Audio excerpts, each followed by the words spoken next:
কখনো কি এরকমটা শুনছেন যেখানে আপনার একটা টুর্নামেন্ট জিতে গেছে, তার 51 দিন পরে কোর্ট থেকে অর্ডার আসে যে না, আপনার টুর্নামেন্ট জেতাটা ক্যান্সেল করা হয়েছে, আর সেইখানে অন্য দলকে চ্যাম্পিয়ন ঘোষণা করা হয়েছে। এরকমটা হয়েছে আফ্রিকান কাপ অফ নেশনের এইবারের আসরে। আমরা সবাই জানি যখন সেনেগাল এবং মরক্কোর ভিতরে ফাইনালটা হইলো, এখানে অনেক একটা কিওটিক পরিস্থিতি হয়েছিল।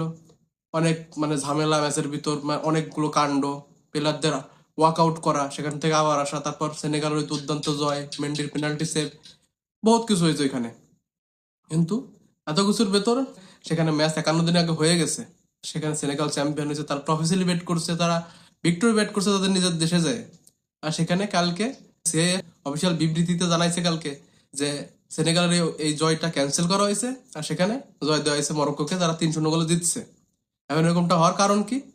মূলত ওই যখন সেনেগালের প্লেয়ার ওয়ার্কআউট করছিল, সেটা নিয়ে মরক্কো একটা আপিল করছিল, আর সেই আপিলের ভিত্তিতে 51 দিন পরে এসে এটা জানানো হইলো সেনেগালের জয়টা বৈধ না।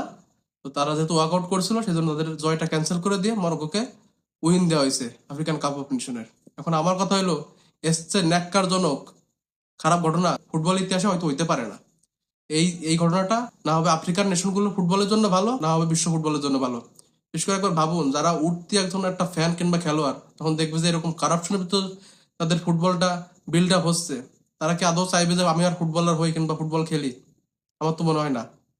আর তার থেকেও বড় কথা, football is won on the pitch, not in the court room.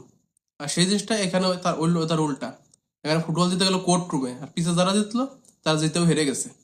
এখানে সবচেয়ে খারাপ লাগে সাদিও মানের জন্য। এখন ওই ম্যাচে যখন মরক্কো পেনাল্টিটা পায়, সেখানে ওইটা পাওয়ার পরে সেনেগালের কোচ এত বড় একটা বেয়াদব আর একটা বোকাচোদা, কি আর বলবো আমি এখন, ওর প্লেয়ারদের সবাইকে ডাক দিয়ে ওয়ার্কআউট করে, শুধুমাত্র একমাত্র সাদিও মানে বাদে সবাই ওখানে ওয়ার্কআউট করে চলেছে, ইভেন কোচও। সেখানে সাদিও মান মতো একটা প্লেয়ার আছে তাদের দলে, তারা নিজেদের উপর বিলিভ রাখতে পারে না যে না, আমরা সবাই বাইরে চলে গেলাম। এই ঘটনাটার পরিপ্রেক্ষিতে যদি কাউকে আমি দোষারোপ করতে চাই, সেটা হলো সেনেগালের কোচ। আর সে যদি ওয়ার্কআউট না করতো, ওখানে সিনারিওটা আজকে তখনই ফরফেট হয়ে যাইতো।